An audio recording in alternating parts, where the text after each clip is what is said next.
Well, that's the Scandic up there. We finally got, we have about 10 inches of snow the past day and a half. So after I got all this cleared up, I've loaded up and I'm gonna head up and try to cut the last little bit of trail tomorrow. But this is the final setup for the sled deck. So we adjusted where the holes were in the platform so that the chains pulled straight down, so you didn't bend this 3/8 rod. And then we obviously didn't need as many master links in there. So that's all in there. You saw me use my Rev Arc ramp instead of my 11 footers, but I had to tip the trailer up as you saw. And then I just threw a strap right up and over everything as a secondary if there's anything to happen with those 4 anchor points. And I got my super clamp on there. So all the accessories and the saws and stuff will go in the back of the truck, so I don't have to get them all covered in salt. And we'll go try to make some progress tomorrow.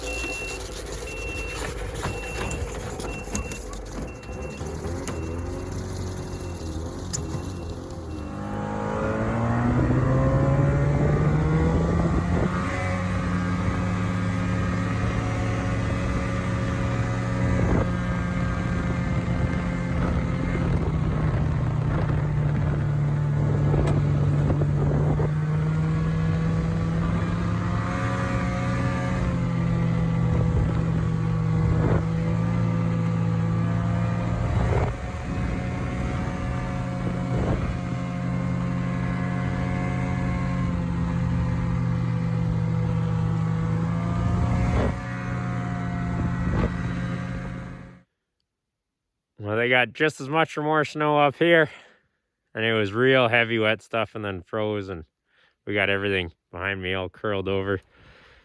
Made it to my first obstacle getting in. Fresh poplar, looks like down across the trail.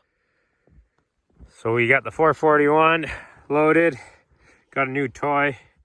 It's a big 12,000 pound, 30-foot come along rope one, and the shovel, axe, all the saw stuff. I got the little 6-inch saw too. There's a lot more snow than I was anticipating, so I don't know if I'll be getting that little one out. Anyway, we got to get this out of the way, which will be fun. 20 minutes later, we press on.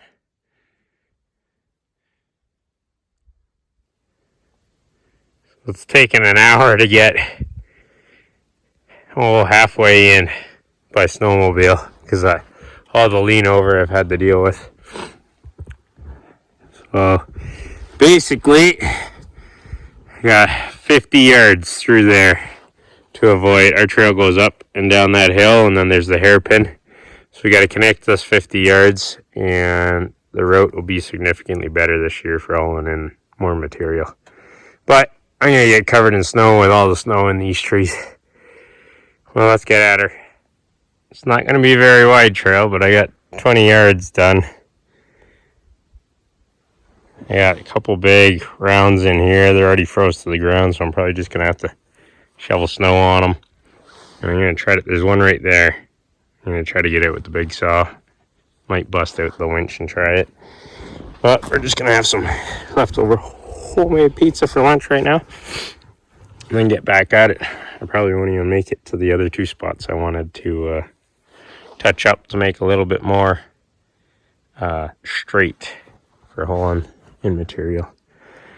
But we'll get it. We got a week off here at Christmas coming up, so we'll make some progress. Well, we got that tree hung up there.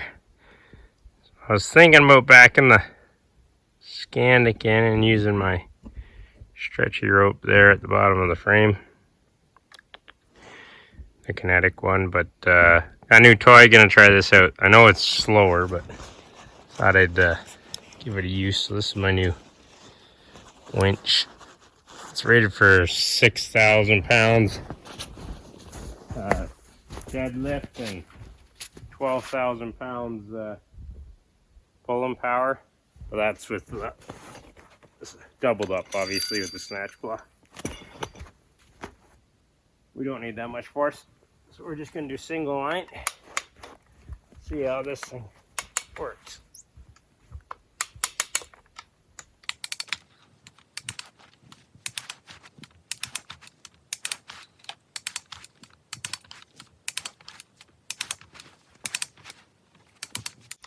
So I got this. Instead of putting a winch on the Skandic, first of all, between the bumper and the winch, you're like $2,500 Canadian. And it only works with the Skandic, which I can only get in the bush maybe 4 months of the year. Versus this thing I can use for my truck, the Skandic, logging, my tractor.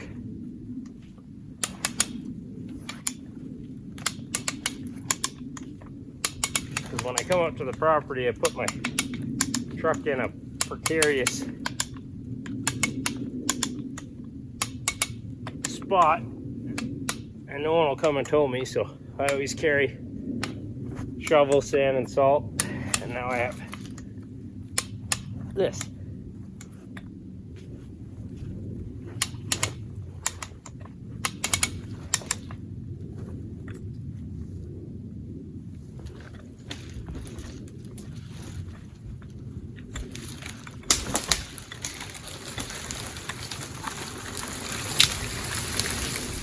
There we go.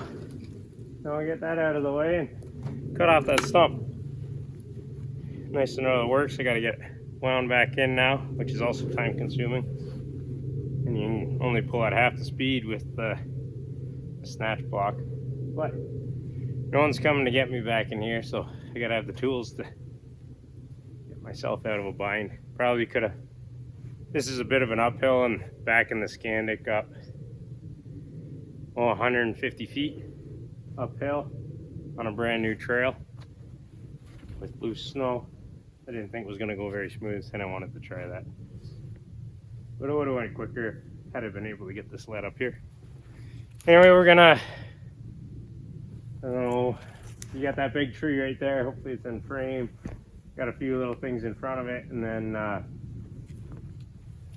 gonna say like 30 feet. And then this is done. Right beside the camera there is probably an 18-inch round maple. I don't have the energy to deal with that today, so we're just gonna get this cleared up and try to pack trail right into the new build site, check the cameras, and get out of here. Short days here. We're December 18th.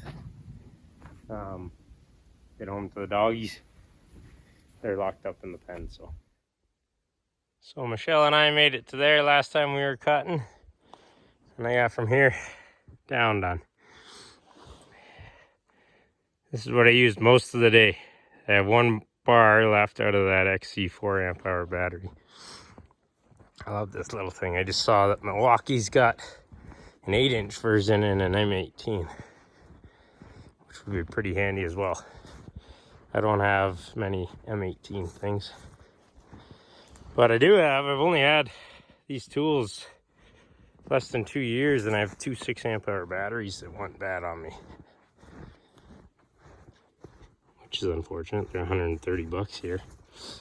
But that tree right there is the last one that's got to go, and then this is done. I mean, I can get it on either side, but I have one wide load to come in this winter.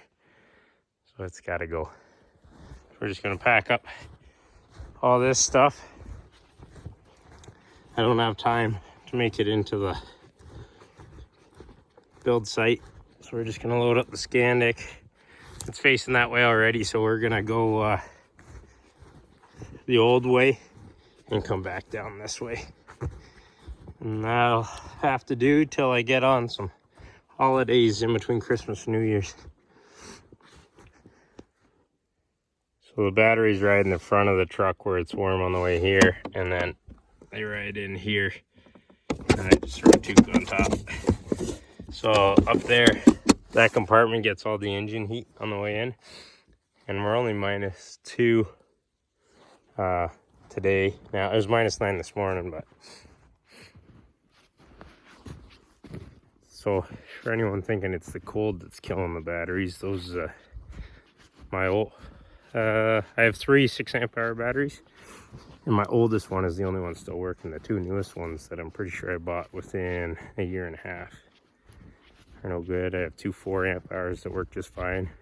And my very first Milwaukee tool when I was 16 was 13 years ago. It came with 2 1.5-amp-hour batteries, and they still work just as they always did. I might have to reach out to Milwaukee and see what's up with the newer 6-amp-hour batteries. Other than that, all their tools are pretty good. Well, we're all loaded down again. The saw, shovel, axe, tools, they come along. I think I haven't actually used the work surface all that much, so I'm thinking I might get a pack out bag big enough for the winch, and then it'll just click in instead of all this strapping. And there's a cotter pin holding the handle on right now. I'm pretty sure actually in the Scandic I have a pin that'll fit in that, and it'll be a lot better. I'll be able to get in and out of my drawers no problem, and it'll be a quick on and off up top. And yeah, I wish I brought the other bag so I could put the saw in it. It's a little bit bigger. But other than that, the setup works pretty good. It's very versatile, stuff on and off. Tippy though. Anyone that's ridden a Scandic knows that. Well, thanks again for watching Against the Grain Living with Jeremy Moore. Short one this week. We're going to be getting up here quite a bit more now that we got all this snow. So stick with us, and we'll try to get all the building materials in that I have right now, and a few that I'll buy in the next couple months. So we can have a pretty good start on the cabin this summer. It'll be a few-year project, but bear with me. Take care.